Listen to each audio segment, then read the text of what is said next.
I reached out to Al Michaels, and I'm like, if I have that opportunity and that avenue to reach out to somebody, I mean, who better to reach out than him? And I told him, like, I need to be a little bit more brief. Like, I need to, let the game breathe a little bit. And he told me some great advice. He says, calling a game is you speak in captions and ellipses. And by captions, he means just caption the picture. And the ellipses is like, a ... in your sentence. You don't need to finish your sentence. Let the picture finish your sentence for you. So we got Rich Eisen today on the show, and we'll get to that in a couple minutes. But obviously, with the way things have staggered this week, we haven't had a chance to talk about the Monday night game. And I'm sure that brought a lot of people joy. A lot of people hate the Eagles, man. Most hated. Some people don't want them to be America's team. The commies don't want them to be America's team, if we're being honest, is what it looked like. The boys from D.C. Rolled up and beat my Eagles. Now, I've said this over and over again, like, I'm fine with them losing. It's going to happen at some point. I do think the fan base at times has gotten a little bit out over their skis, thinking, like, hey, we're going to be favored in every game. I don't see us losing. We could be. That's not the way things work. Somebody's going to punch you in the mouth at some point during the year. And you're going to have to learn from it.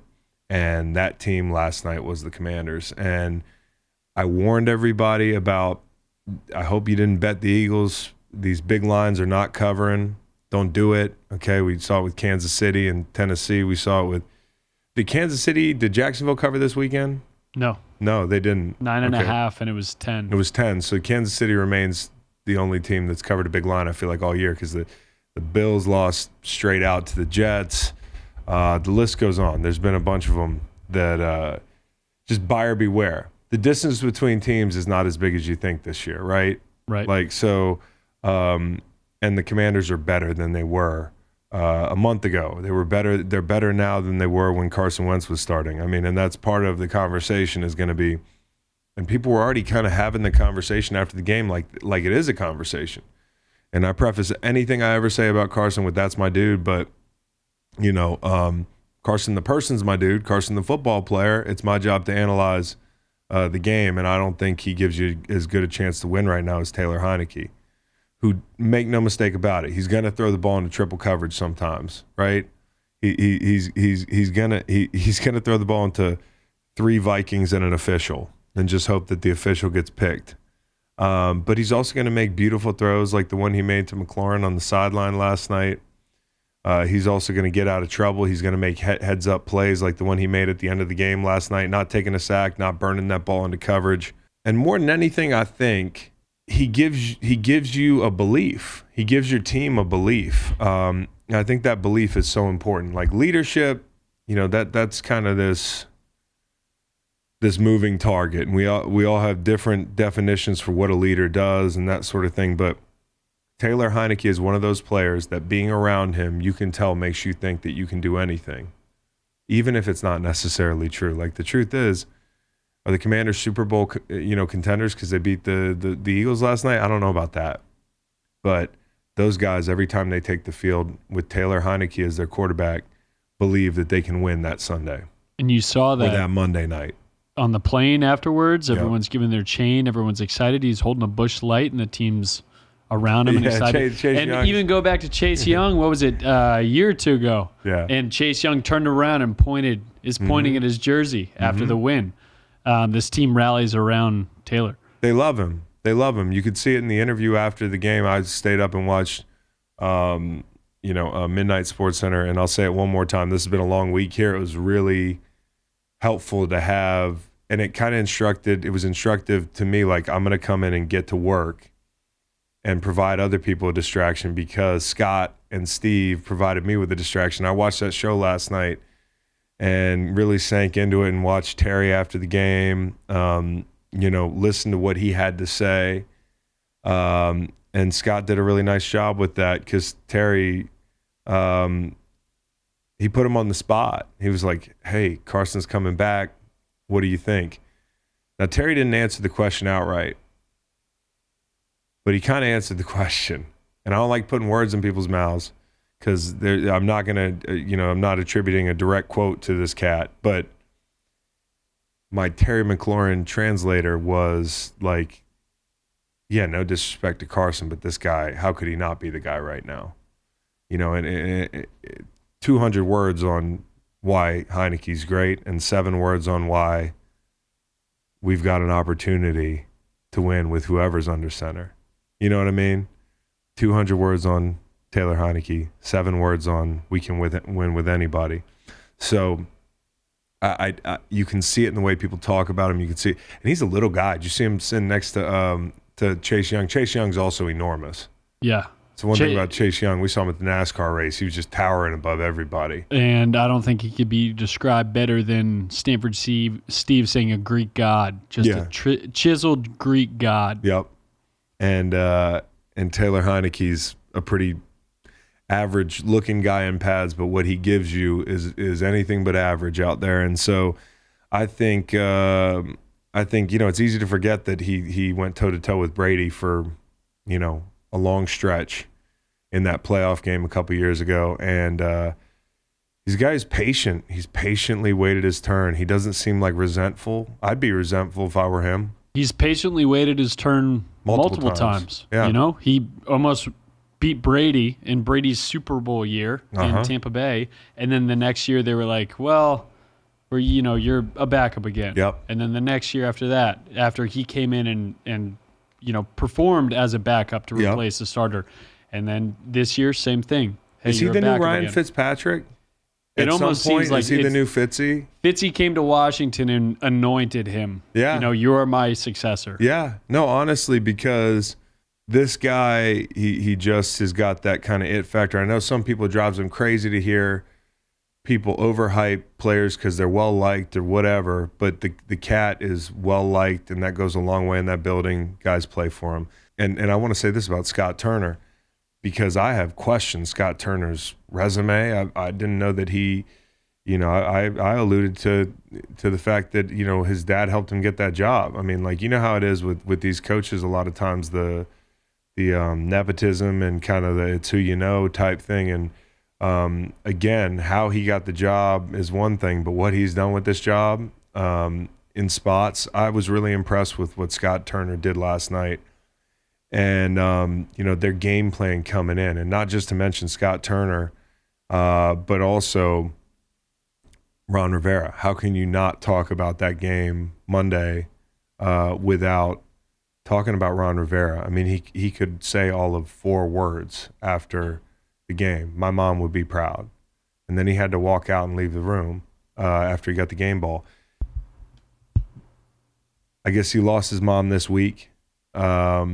And that's a really tough thing. I mean, we talked about Devin White and the heavy heart that he played with, boarding a plane for fucking Germany and learning that his dad passed away and going out there and playing football. It's another thing, though, to be down and have to be a leader.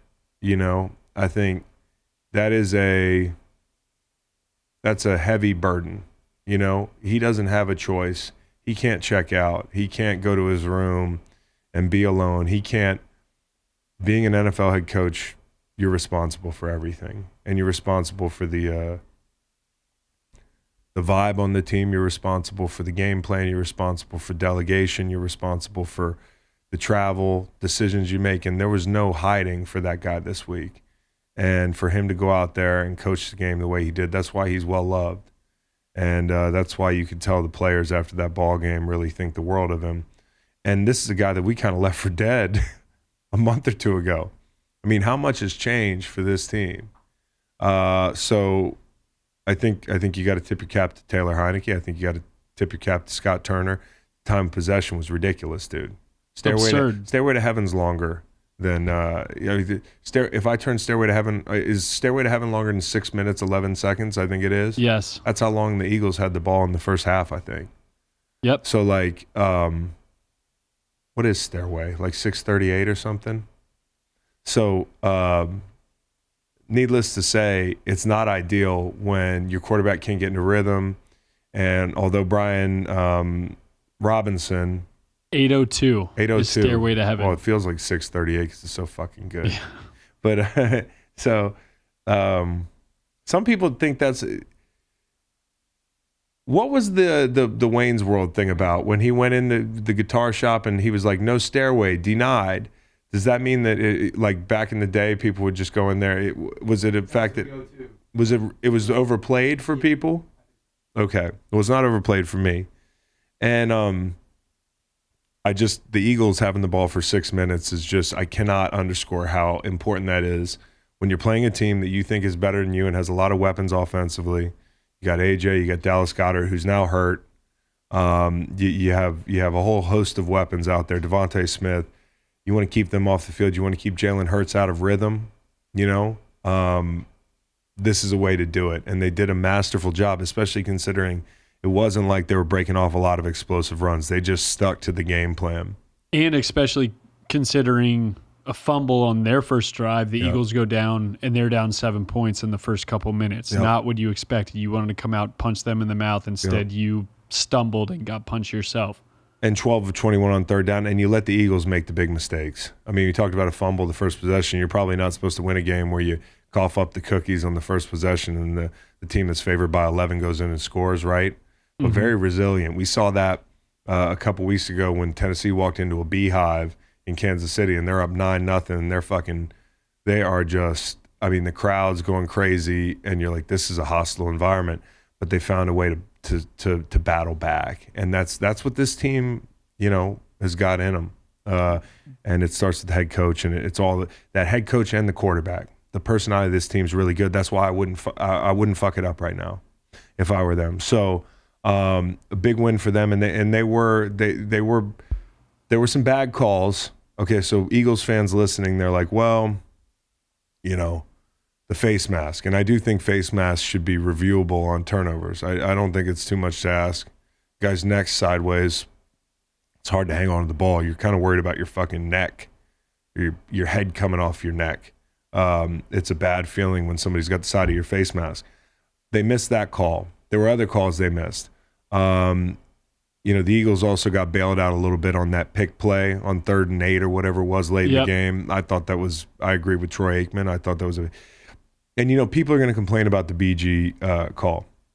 This is a delicate situation for me because he's one of my great friends, and I don't want to pile on, but you can't make that penalty, right? And he knows that, and he was accountable. One of the reasons that I think this team is going to be fine is not only that they're really fucking good, and this happens, but you have great leaders on this team, and BG's one of them. I'll talk more about that in a second. As a rusher, we are trained when we see a quarterback go down to touch him down. We're partially trained that way because we got to finish the play. We're partially trained that way because there is this intrinsic competitiveness in us to beat our buddy to the quarterback. Like we say it all the time, a race to the quarterback, right? There were countless times where probably me and BG raced to a quarterback who was down because you want to finish the play, and that's mine. You know what I mean? And him and Hassan, who were probably both late, by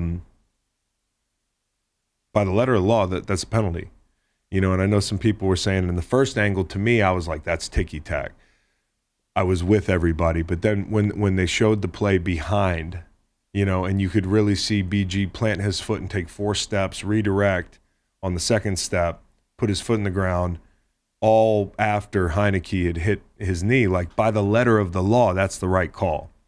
I think my issue is more, and certainly if he could do that over again, he wouldn't fuck it up. My issue is that's not something that happens much.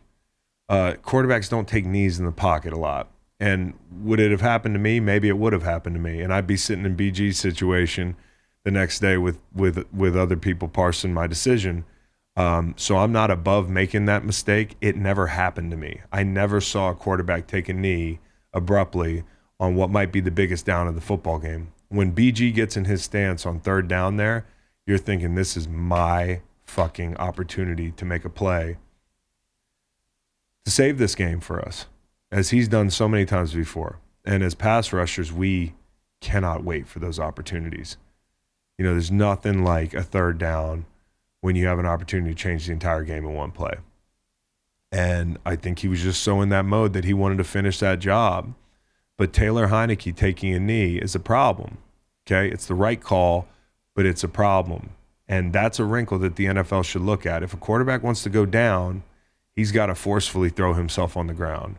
There can't be this kind of take a knee thing and pop back up. And one of the reasons it's so dangerous for Taylor Heineke. You saw the way he got bent back. He's lucky he didn't, tear his MCL or something. Your ankle gets caught in the ground as you're putting all your weight on that knee, and BG puts 285 pounds of fucking BG in your face. I mean, you're gonna fold like a goddamn chair at Robert Quinn's wedding. That's what happened to me. Sat down at Robert Quinn's wedding in the Bahamas, and the fucking chair like a bunch of toothpicks on the beach in the Bahamas. A bunch of people getting off a cruise ship or looking at me laughing. That's what would have happened to Taylor Heineke. And he's lucky it didn't. So I think it's unsafe for quarterbacks to be able to take a knee in a live pocket. It's also it's impossible to train your brain as a defensive lineman and say, okay, I'm going full speed right now, and now he's taking a knee. I am not denying that BG could have stopped his momentum, but it's such a curveball, and I don't know that he had seen that situation before. A lot of times quarterbacks go down. They throw themselves on the ground, or they slide down, but you don't see them take a knee a lot, and I think that's what made that really tough. So something that the NFL could look at, but they probably won't.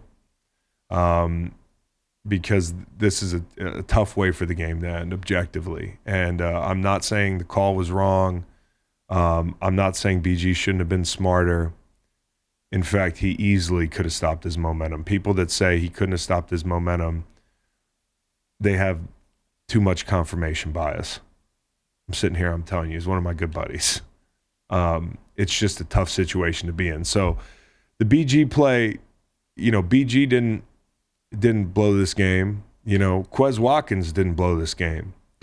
Landon Dickerson didn't blow this game when he got blown up by Jonathan Allen at the end of that game before the Montez Sweat sack, I think it was. Yep.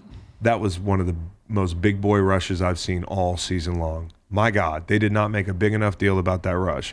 Just want to pause for a second and talk about that rush where he threw a giant fucking man out of the club, dude. That is a hell of a football player and a strong individual. I just picked Landon Dickerson because he had a holding call too. I'm not singling him out. I'm just saying that I'm illustrating there were plenty of opportunities for this team to win that game. So it's not just BG, it's not just Quez Watkins, but as their leader said, and that's Jalen Hurts, who I would go to battle for any day from the outside looking in. We have been repeat offenders of leaving money on the table, is the words he put. I love how succinctly he puts things. And eventually that catches up to you. And, now's your opportunity to respond. And I'm watching SportsCenter, and I'm listening to Ryan Clark, and I thought this was brilliantly put. If you are winning, it's hard to make you feel like you lost, which sounds very obvious. But if you've played in the NFL, you know that not every win is equal. And a lot of times you get lucky, right? And you'll come in the building, and if you got a bad coach is just going to move on to the next thing. But if you got a good coach is going to call it how he sees it, which means if you lose and you play great, that's just the way the cookie crumbles. We got to pick it up in this little area, the margins, man. But if you win and you play like shit, you should hear about it. And they've played bad at times this season and gotten away with things for stretches. This is part of growing up as a team. You have to lose to feel like you lost. There's no, well, that felt like a loss. We got our ass chewed after that win. We had no business letting Detroit back in the game. We had no business doing this, that, and the third. You got to get punched in the face. And they got punched in the face last night on a big stage, and it hurt, and it should hurt. And the leadership on this team, from Jalen Hurts to Brandon Graham taking accountability in his locker after that game, saying that's on me. That's why they're going to be fine, because they're a young team in their journey, right? This is a new window for them. This is not the DNA of that Super Bowl team is there, and Lane Johnson and Kelsey and a couple of those guys, Fletcher Cox, Brandon Graham, but this is a different team, right? So they're young in their journey, but what they have is they have some war daddies, dude. Some guys that have been there, done that, and a young quarterback who acts like he's 34 years old. So I feel just fine about the Eagles. The same deficiencies they had before this win, they still have. You have to stop the run. You shouldn't have to rely on Jordan Davis to stop the fucking run. There's 32 other teams in pro football, 31 other teams in pro football. None of them have Jordan Davis. Okay? So you got to find a way, whether it's bring somebody in off the street. I don't know if Sue's sitting around somewhere. I don't know if it's Linval Joseph. But somebody's got to come in to stop the bleeding there, or they got to do it, and they got to do it right away. Brian Robinson, 86 yards after contact. Yeah. The best in his career. That's a big number. It's a big number. And, Terry McLaurin's on safeties last night. Did you hear him on the mic? Did you hear the mic boom pick that up? Don't put safeties on me. Yep. I love that kid. That's a confident player. I love that kid. He's confident, but he's not arrogant, which is a really tough thing for a wide receiver to pull off. Yeah, I put him in that competitive fire he has. I put him up there with Stephon Diggs, the way he competes. Just that competitive. There's competitors, and then there's those guys who it's everything, and that's infectious, and that's why Washington's a force to be reckoned with, and why the Eagles shouldn't have slept on them last night. This is going to be good for them. So, listen, if you're an Eagles fan, I wouldn't panic, and I wouldn't panic that the Vikings are ahead of the Eagles on some power rankings again. That stuff's Who fickle. cares? Who gives a shit? Who gives a shit? We're way too sensitive about this stuff, right? It's all about what happens in January. So let's get there. And, my layup line is going to be young bleed, give and take. Because it is. You win some, you lose some. You spend some on them when you choose them. It's cold work, it's cold game. If you learn to give and take, it ain't no thing. So a lot of people don't know Young Bleed, but Young Bleed was a fucking legend. In high school, we used to sneak off and pack dips in my buddy's Mountaineer and listen to Young Bleed. So spin a little Young Bleed today, Reed, for the Eagles. It's a give and take, man. So here's Rich Eisen, who can I say this? I did not realize I'd become such good friends with Rich Eisen. I didn't have that on my bingo card for my post-playing career, dude. I've always liked the guy, but he's just a great guest, and I've been going on his show for a few weeks now, actually almost the entire season, every Monday, right when we wrap our show. So check out the Rich Eisen show. I don't need to plug a show that's much bigger than ours, but I enjoy going on his show, and he's gracious enough with his time to get off the plane, come home from Germany, jet-lagged, and give us his time. So enjoy. All right, so very graciously, I have Rich Eisen joining me, and he's back from Germany, and he was raving about this experience. It looked great on TV. Rich, better in person? It was incredible. Honestly, I know Brady said it was one of the best experiences he's ever had in football, and obviously that's a been there, done that guy. And it was just like any Super Bowl I've been to be honest with you. Week-long build-up, town. You felt everything in the town. Huge event in the stadium, massive pregame, ceremonies. Tom Brady's playing in it. Geno Smith too. Geno Smith was on the side of that big hotel. People were making a big deal about that. Was there another hotel that had Brady on the side of it, Rich, or was it just Geno? I don't know. But there were faces everywhere. I mean, I passed by, I guess it's these kiosks that they have in Europe. Levante David was on one. Yeah. It was everywhere, and fans were of all different 32 teams were repped, just walking around town, and people were from, coming from other continents. They were coming from Asia. They were coming from Africa. This is further, obviously, southeast than the UK. Right. So it attracted a different geography of fans in the same way, like moving the draft out of New York and putting it in the Midwest. In Chicago, you had a different group of fans because of how close the draft was to those other fan bases that wouldn't ordinarily go to New York. So there was just a whole different vibe to it. The stadium was sweet. it was just awesome. There's no doubt in my mind the NFL is going to have a game or two in Germany forevermore. Do you think that you've been there? I mean, like, obviously the atmosphere is great when we go to London. I love going to London. I mean, I don't love the jet lag. I don't know if I'd want to play there on a team in London. But do you think that the NFL is biting off more than they can chew if they attempt to move a team somewhere international? Yeah, of course, but I don't know if that's really the end game. Yeah. Here. Like, is that they would have a market there permanently? I don't know how you could do that. I know that there's been a conversation about a division. So you're going to create 4 teams. That means 4 more owners that would be there taking a chunk out of the pie, right? Mm-hmm. So I don't know how many owners will raise their hands. Current owners in the NFL raise their hands, say, absolutely take, 1 more eighth out of my chunk of the pie. Go for it. I don't even know if that's the math. Well, no, we'll ask Jim Irsay what the math is. He's talking quadrants.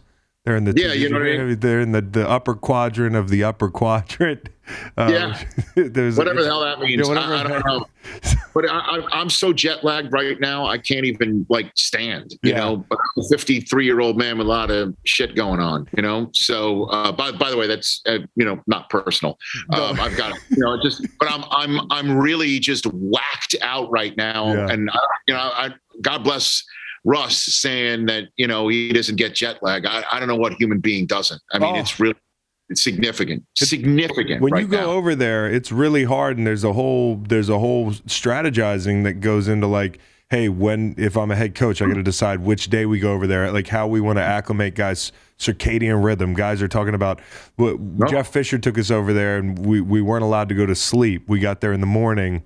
And the idea was if you go to sleep, during your first day there, you're never going to be on time. So you walk in the lobby, they get these bright lights, that people use for seasonal depression disorder, which I think I might have, not making light of it. But they got these big parking lot lights in the lobby. There's no going back to your room to take a nap. There's a whole thing that goes into the science of going international. Yeah.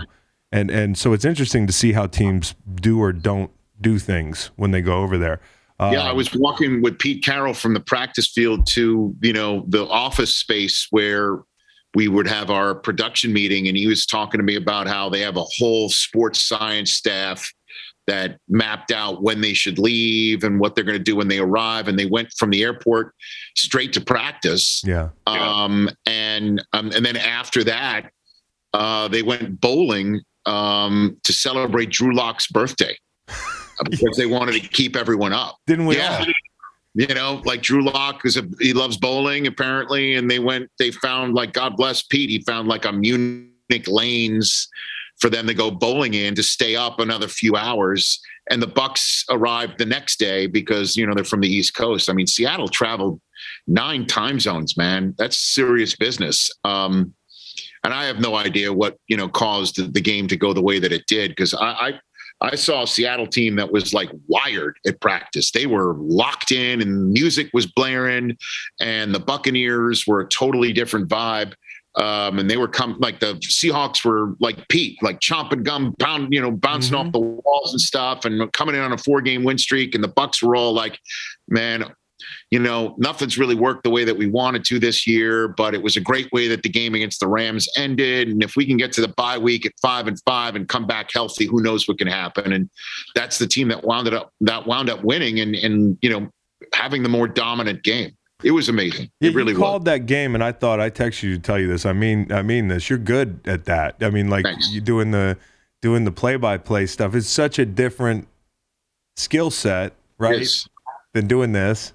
Oh God, Chris, no doubt. I mean, we rehearsed for the Saints Cardinals Thursday night game. So that was whatever that was, late October.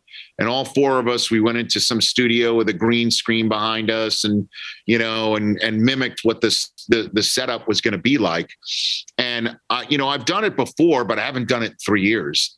And I just noticed that I was talking a lot, and there's 3 other voices to get in there. And by talking a lot, I mean, I was stringing sentences together because that's what I normally do here on this show for 3 hours and game day morning for 4. And it's a totally different endeavor. And, I'm fortunate to have, 20 plus years in this NFL world. So I reached out to Al Michaels, and I'm like, if I have that opportunity and that avenue to reach out to somebody, I mean, who better to reach out than him? And I told him, like, I need to be a little bit more brief. Like, I need to, let the game breathe a little bit. And he told me some great advice. He says, calling a game is you speak in captions and ellipses. And by captions, he means just caption the picture. And the ellipses is like, a ... in your sentence. You don't need to finish your sentence. Let the picture finish your sentence for you. And, when you're describing a play and you're seeing this incredible pass, you don't need to say that's an incredible pass. All you got to do is he throws, like you use your voice to actually throw the ball. He's throwing the ball with his voice. Right. And that's, and I've heard him do that. That's fucking crazy. Like that's the sort of stuff we were talking about. And, like I wanted to have that sort of mentality, and it ain't easy. But so I appreciate you saying what you say, because it means a lot. No, it was cool. And, somebody who got thrown out of the club. Diggs got thrown out of the club by Rashard White and the whole thing. Like, I was like, I woke up in Vegas and I was not as hungover as I thought I was going to be. But, I rolled out of bed and it's the second quarter, which is pretty damn early in Vegas. Yeah. And I'm like, oh, Rich is calling the game. And I thought you guys did a really nice job. And obviously, it was a really good week. And it's a good week for the NFL, right? Because even if they're not moving a team over there, they want to grow the game. And it's so funny to me when you go play in London. And I was joking on your show, and you can catch me on Rich's show every Monday at 11:15. But we were playing the Jags, and the Jags are like, they're a home team in London. Like, people, I don't know what it is about the Jaguars, what kind of shit the NFL did to these people's brains.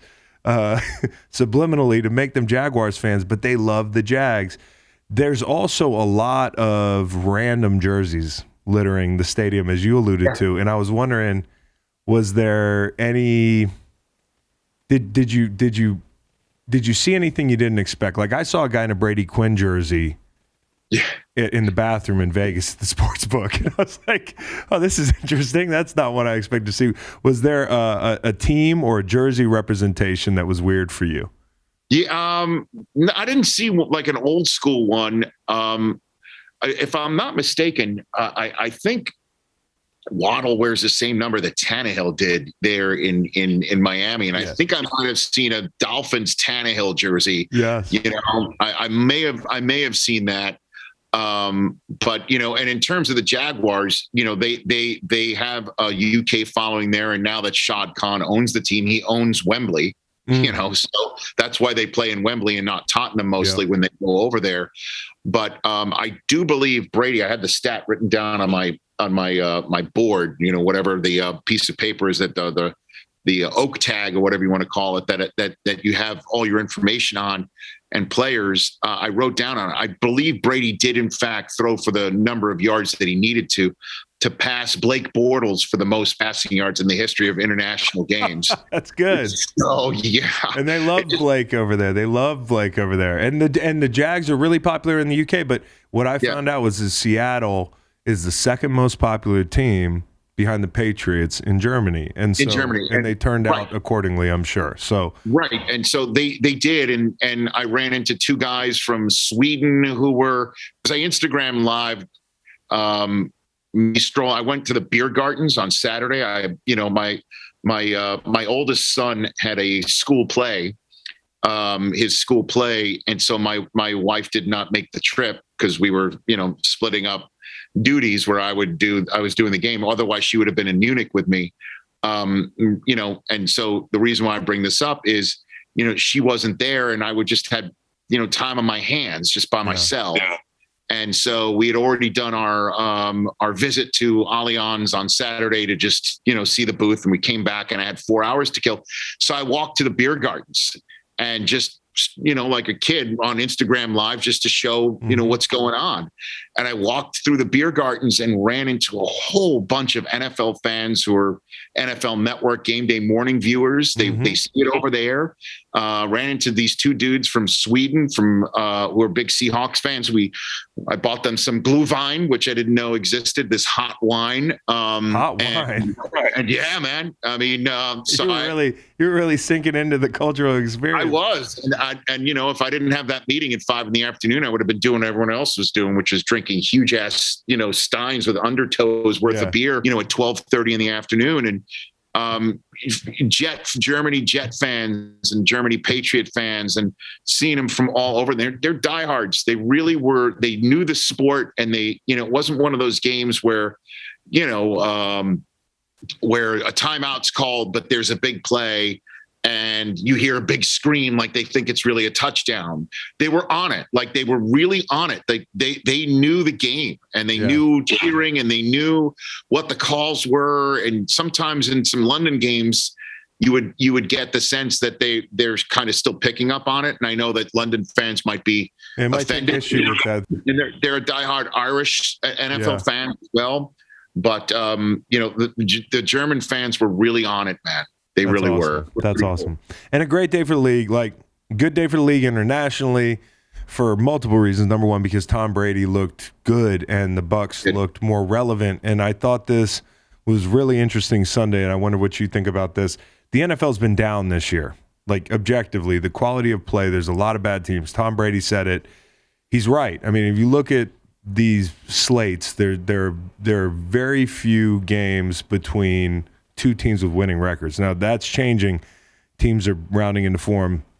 The middle class in the NFL isn't as strong, maybe, but the point is the quality of these games, albeit they've had close games, it hasn't been electric this year, objectively, in my opinion. Now Sunday it was, because you had the game of the year, so you had Buffalo and you had the Vikings, but you also woke up to Tom Brady winning, and at the end of the day, you tuned into Sunday night fresh off of Green Bay, Dallas, and Aaron Rodgers getting his shit together. And I think that for the NFL, when football starts to mean something, it gets colder.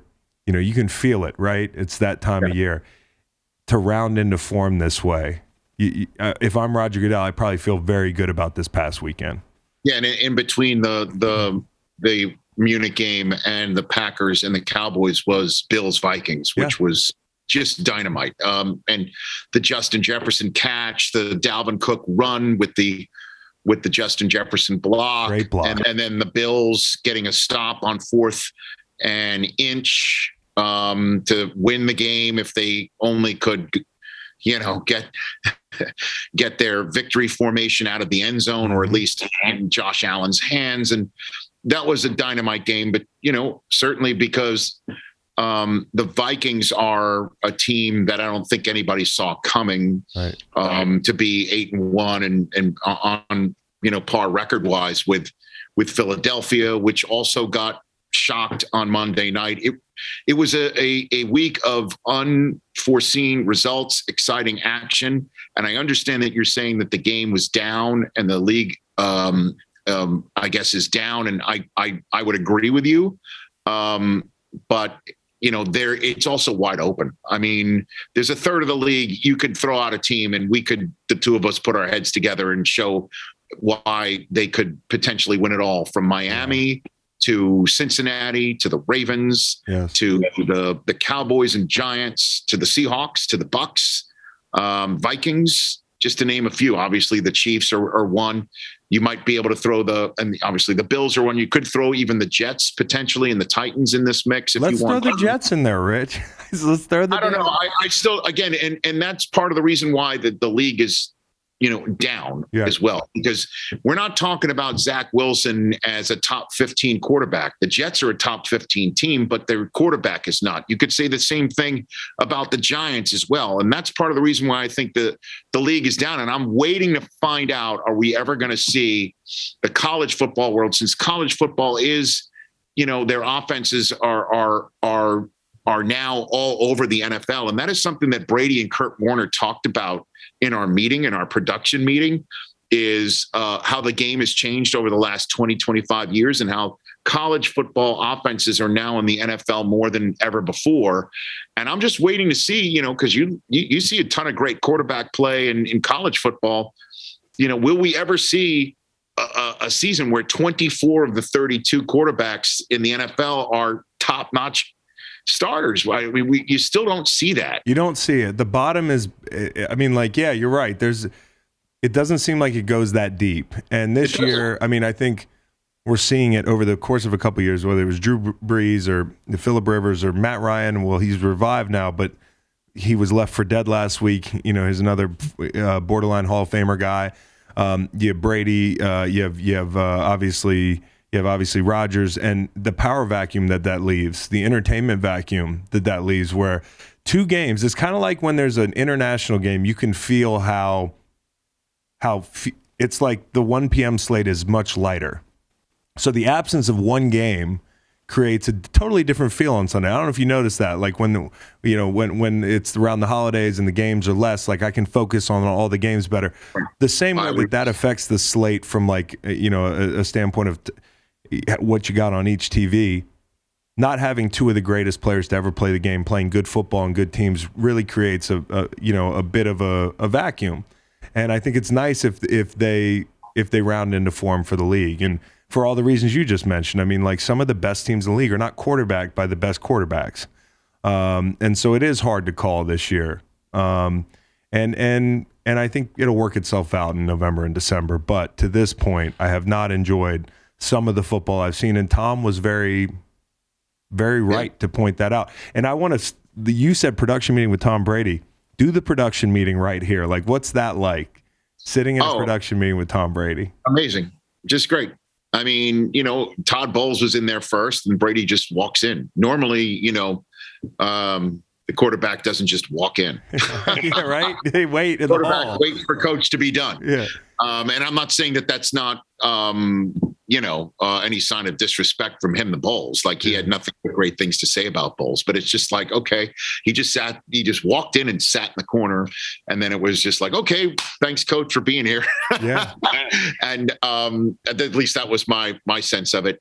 And Tom sat there and just was straight up, no bullshit, honest for 20, 25 minutes. And I was telling this story on my show today.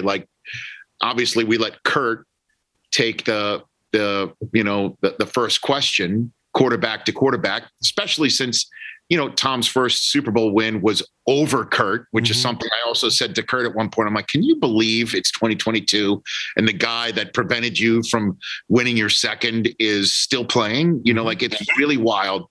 But Kurt basically said to Tom, what are you seeing on film that's not working as well than you thought?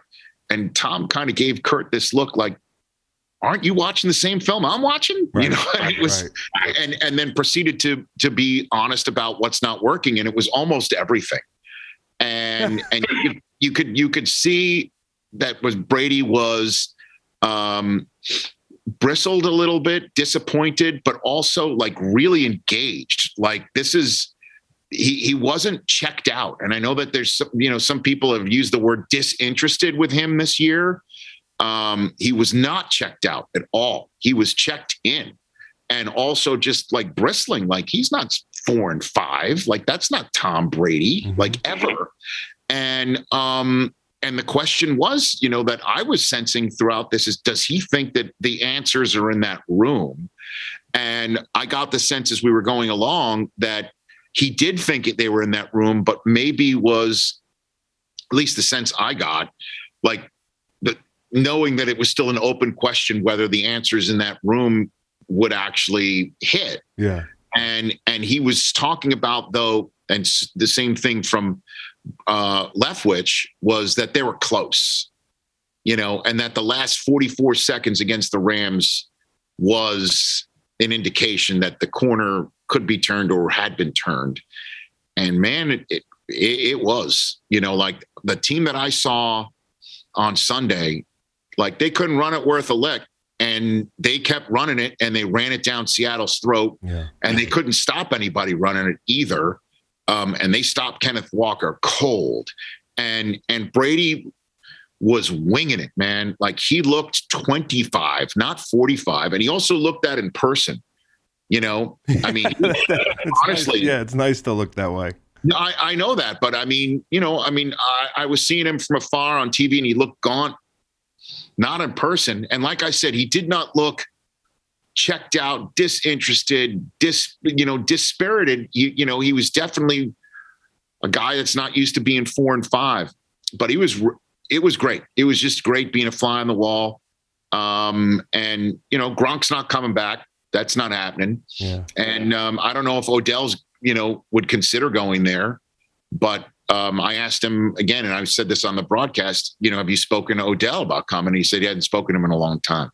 I wonder what that would happen there. I would have expected to hear something by now, but I've kind of checked out of that story and just have waited for the next shoe to drop because it seems like a lot of buildup for something that, Well, I think Odell, I said it on the show last week before I went to Germany, that Odell has kind of stumbled on one of the opportunities that we've never seen in the NFL. It's like he should just sit out every training camp and every first 2 months of the season and just sign for 8 weeks with every team that can give him the best chance to win, that he knows he can just stroll in and help out like he did for the Rams. Yeah. And, obviously having a blown out knee is not the way that, that you want to get there. Want to go about it. Yeah. But last year he became a free agent in the middle of the season and chose whichever spot they win a Super Bowl. And now, he's going to do it again, one would think, and have a best chance to win a Super Bowl. And so, you could take a look around, like where could he join that he would put this team over the top? Buffalo could be one. Buffalo could use that. I mean, Buffalo could use that. Ravens could sure use that. Green Bay could use that. Why wouldn't Cincinnati want to throw him in there? Green Bay could throw him. I don't know if he'd want to go to Green Bay if he wants to go back to the Giants. I mean, I think the Giants, it's the dark horse in this thing because I think this next decision, as much as anything, if I'm putting myself in Odell Beckham's shoes, which I'm careful about because I have no idea what his motivations are. And when we're free agents, we all have different motivations. It's like, when I was a free agent after St. Louis, I looked at New England, I looked at Washington, like totally different destinations with different motivations. And it's almost like, hey, if I'm doing A, I look at this set of teams. If I'm doing B, I look at this set of teams. And having nuance in that discussion and your inner dialogue with yourself is okay. I think that he could look at New York as a way to, put a bow on this thing, to transition into the next career for him. I mean, he's not going to be able to do movies or fucking be in entertainment in Appleton, Wisconsin. So if he's going up to Green Bay, he's going to think, hey, this is my opportunity to win and play with a great quarterback. If he's going to New York, maybe, you feel like they're good, but more than anything, you feel like this is an opportunity for you to find a home, because he's bounced around a little bit. I know it's been a long couple years for him, and I could see him wanting to like land somewhere that's like, I could be here the next 10 years. You know what I mean? So, or I don't know, somebody's going to have to offer him a long-term deal for that. And honestly, there's another one where if you want to put yourself on a map to get on a cereal box or anything, I mean, Dallas would be a pretty huge spot as well. I just don't know. I mean, would Philadelphia take him and throw him in there? Everyone could use his ability to take the top of the defense off. San Francisco would kind of like blow the roof off that sucker if he winds up there. But it's his choice. And that's why I'm saying, like, every year, man, why do you need to sit in some, cinder block dorm room in 100-degree temperature in August and play weeks 1 through 8 and find out you're on a team that's got no shot to win it, when you could just stroll into somebody's shop in week 10 after the trade deadline's over and say, who needs me? Go hang out with your kid. With fresh legs, too. All right, so let me ask you this question, because I'm looking at LA. They're so bad. Okay, like there's no other way to say it. Like maybe they started the season with big aspirations and the Super Bowl hangover's real and all that stuff, but like they're not talented right now. Cooper Kupp's hurt. I just saw that. Yep. Stafford was out with a concussion, but he's not playing. I mean, like in my opinion, he's older. He's not going to get younger. Okay, the offensive line's not getting any better at protecting him. They've had injuries. And then they've missed Von Miller. And, they've been playing this fuck them picks game, which I totally respect. Les Snead is my guy, and they're Super Bowl champs. at the end of the season, Rich, they're going to pick pretty high, right? You would hate, without a first and a second, to stay where you are from a standpoint of like, oh, we're gonna find another veteran quarterback, or we're gonna hit free agency hard, or whatever. Like, they were so desperate they tried to send 2 1s for Brian Burns. I don't think things are good there right now. So my question is, at the end of this season, if you're Les Snead, is Aaron Donald on the table? Is Jalen Ramsey on the table? Because if I'm the GM, and I mean this respectfully, I floated this on my last show, but I had nobody to talk to about it. I think those players need to be on the table. Depending on how you feel about Aaron and finishing as a Ram and that sort of thing, and the legacy piece of it, I don't know that Aaron wants to sit through a fucking rebuild. And I think where would he play? But would he go to Pittsburgh? Would Pittsburgh? I floated that. I floated that into that's a perfect one. Pittsburgh, Philadelphia. People don't know where Fletcher Cox is going to be in the future. I'm looking at like legit. Did he get a no trade? I'm trying to sit here and think maybe he got a no trade with part of his deal too. I don't know if he'd want to play somewhere else, and I don't know, if Jalen Ramsey has the ability to say no to go somewhere. I don't know, man. I just think that this season went down the tubes when the offensive line crumbled in front of Stafford, and got hurt. Whitworth retired, and the offensive line gets hurt, and they can't run it. We all know how important the running game is to this offense. Odell gets hurt, so you could see what a difference maker he was last year. And Kupp was running a one-man operation that was actually working. Right. So maybe they just figure this is just a hangover year where they got banged up, and this is set up, for the moment in the short term for them to just run it back one more time. Rich, I just think their window's already gone. You saw that with Philly. Like, our window closed. And it wasn't my window anymore because I got the fuck out of there after 2018. But the window closed, right, pretty quick. And then they opened it back up because they did something dynamic. They drafted Jalen Hurts.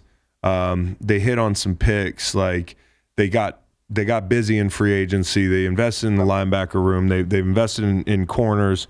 I just wonder, it's like one of these things, like, all right, you don't have a first and second round pick.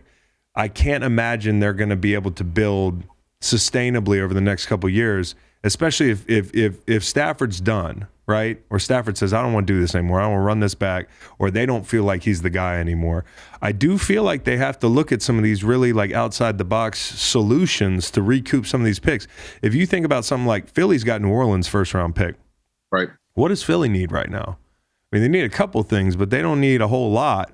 Like they could ship that pick to LA, and then you've got Hassan Reddick, you have Josh Sweat, you have Fletcher Cox, Malik Jackson inside, like Jordan Davis. That D-line is fucking terrifying. I'm just throwing that one out. Oh, Pittsburgh, you want to bring him home, right? Maybe he wants to finish his career at home. That there's, and this is totally speculative. I'm buddies with AD. We have not talked about this. I would not dare bring it up. Hey, do you want to be traded next year if I let this take fly on my podcast? Am I insulting you? It's not that he's not playing well. It's just that the Rams, I don't see a bunch of ways forward for them. And maybe that's why I'm not a GM, but I just I don't see them waving a wand and fixing this.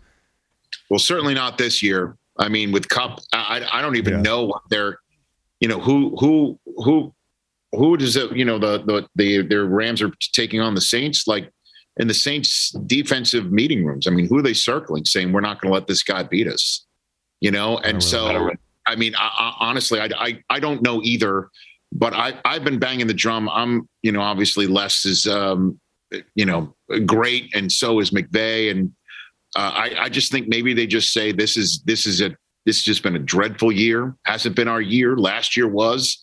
Let's run it back one more time. They may have no choice but to do it. Interesting. That'll be an interesting offseason. And then tracking the NFL offseason, I mean, like there could be, we're already talking about some of these first-year head coaches as like candidates to be fired and be on the, I don't like speculating this stuff, but that's what we're doing. And with some of these guys, maybe for good reason. I don't know, like, why is there a leash? Like, I understand. I've at times been like, give this coach time. But where are you on how much time a coach should have to show at least some level of competency? Because I think we've talked about this a little bit on your show. Yeah. But Hackett, McDaniels, like, people made a big deal about Jeff Saturday. I thought the process was a little crazy, but they beat the Raiders this weekend. When Jim Irsay said that he was just glad that Saturday was available. I mean, that basically undercut everything else that he might have thrown out there as to why Saturday could work. It's just like, he was available. Like, thankfully he was available. Why? Like, because he was out running an errand when you called. Dude. Like, yeah. I mean, like what else are you talking about right there? But again, he still beat the Raiders. I mean, and as we discussed today, him basically saying we're going to start Matt Ryan, and they're like, okay, in a way that Frank Reich might not have been able to have that juice to pull off, and obviously Jonathan Taylor being healthy. But look, I once spoke to Jed York of the 49ers about this very subject. When they went from Harbaugh to Chip Kelly to Tom Sula, or it could have been Tom Sula to Kelly or something like that. Forget the Tom Sula press conference.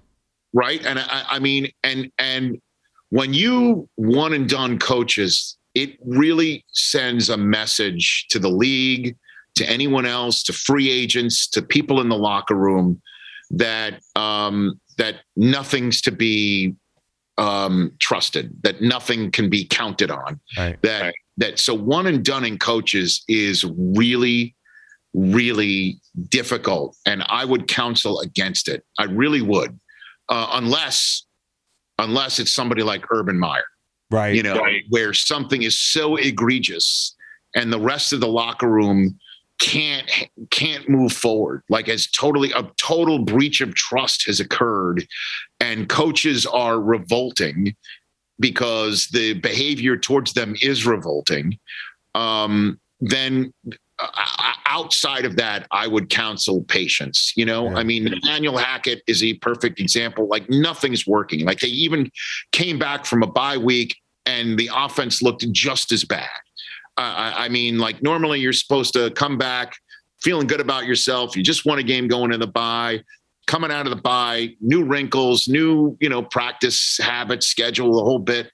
It looked just as bad, like no improvement at all. And it's just, troubling. And I don't know. I would just say, when you one and done a coach, you're really sending a message that's difficult to build off of. So I would kind of counsel patience. But the other, another for McDaniel in Miami looks, tremendous, right? Eberflus in Chicago, I think, is doing a terrific gig. Obviously Getsy, the OC, is doing great too. So right. They got it set up for this kid. Right. Kevin O'Connell could wind up being coach of the year. Yeah. Which makes it more difficult for somebody like Nathaniel Hackett. Like, hey, bro, like, where are you on this scale of learning curve?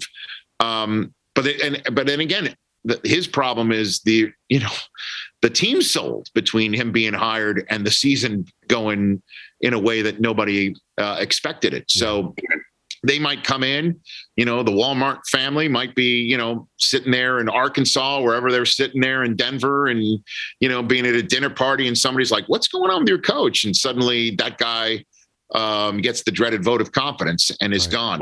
I don't know how that works, but that's my philosophy. Is I would stay the course for at least a year and see how things take root. That's interesting. We got a Jim Tom Sula reference, so that's really good. And the last thing for you, Rich. Yes, sir. I don't consider myself a movie buff.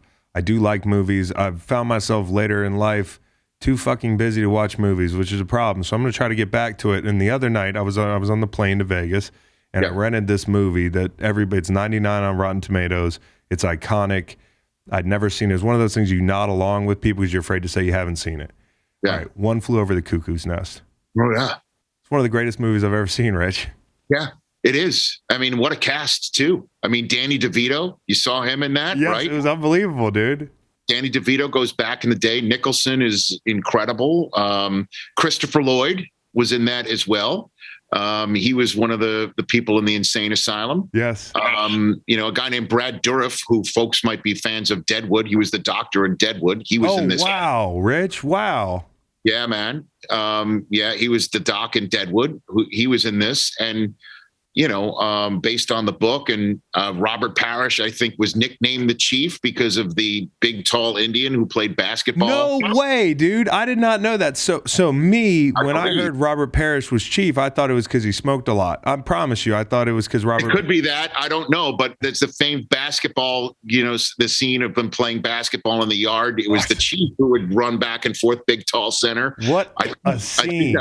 Yeah. What a scene. Put your hands up, Chief. Oh, my God, dude. What a scene. And then I'm not going to give any spoilers. The endings. The way the Chief walks back and forth, just walks. Yes. And then he starts scoring, and then you see him jogging back. Like, it's an incredible movie. Certainly when Nicholson finds out in the film that one of the people there committed himself, likes being there. And that is it's an incredible movie. But if you're a fan of Nicholson from that era, you need to see the movie called The Last Detail. Okay. That's where nice. Yes, where Randy Quaid, before he went off the figurative reservation. Yeah. He is he's in this film as well. It's an incredible movie. Nicholson is incredible in it. And I don't want to give away too much, but you would love it. Okay. Jack is, this is in Chinatown. Have you ever seen Chinatown? No, dude. So you got to make me a movie list. I mean, this is Nicholson in the 70s. This is Jack. I seen The Shining and that sort of thing, but I walked away. It was 1980, if I'm not mistaken. That was in the 80s. It was in the 80s? Jack, and then Jack became, and then the big turn of Jack's career was Terms of Endearment. when he played somebody older, Jack, just he had a little bit of a pot belly in it too, and so Jack was no longer the sex symbol, was just playing somebody older, and that was really jarring for a lot of people because of Jack's role as a stud and a sex symbol in the 70s. And he was great in terms of, I could go on and on about Jack's movie. I had a feeling you might be into that movie because I had to talk to somebody about it. I haven't talked to anybody about it. I was like, I'll save it for Rich. That movie, I'm going to be on Reddit tonight trying to figure out what it meant, because right. All these movies are metaphors for something and that sort of thing. And I thought he was so great at the whole movie. You could not tell. He'd said he wasn't crazy. He was in there to fake it to get out of the work camp. But the whole movie, it was like he just took you to the edge of making you think he was crazy, and then you realize he wasn't. He was actually just, fucking. Right. He was a good time. And then Nurse Ratched is one of the more famous villains in movie history, man. It was unbelievable. So I'm really glad to have seen that. For that, actually, the actress who played Nurse Ratched. It's a great movie, but 70s Jack, man. Chinatown, Last Detail, and One Flew Over the Cuckoo's Nest.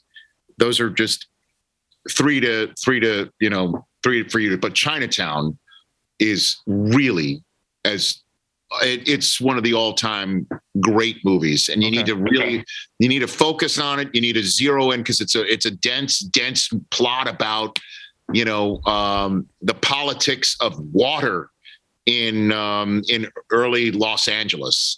And it's a real dense plot. Yes, and John Huston, who's a famous director, plays a character named Noah Cross in the movie, who is an incredible foil.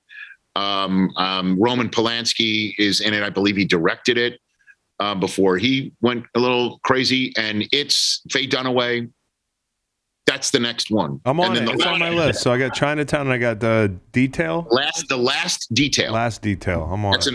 That's an underrated movie. There were some great underrated 70s movies around that time.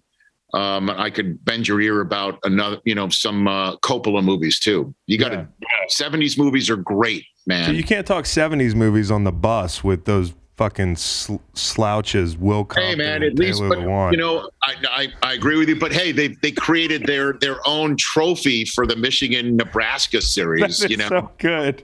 Yeah, I mean, and I didn't get a response from Compton on Twitter. And he's just like, he put the bussin' with the boys, put the trophy on Twitter. And I said, I hope Compton tweeted out. I said, I hope you don't mind if this thing gets parked in Ann Arbor like a bus without a motor. I think that's going to be parked there for a while, just like that bus in Nashville, Rich. That's it. But they do tow it around. But yes, that's correct. I don't have that conversation with you. We'll see how deep the Google image search on Rich Eisen goes for Will Compton. Some of these pictures are incredible. Rich Eisen, appreciate the time, man, and go get over the jet lag. Thanks for making time for us. Anytime. And thank you for doing my show every Monday. Those are great conversations, Chris. You're the best. For us, man. See ya. Listen to the full podcast on Spotify, Apple Podcasts, and other podcast streaming platforms. Wherever you want to get the podcast, you can get the podcast. Pretty simple. New episodes every Monday, Wednesday, and Friday. Don't forget to like and subscribe for more content.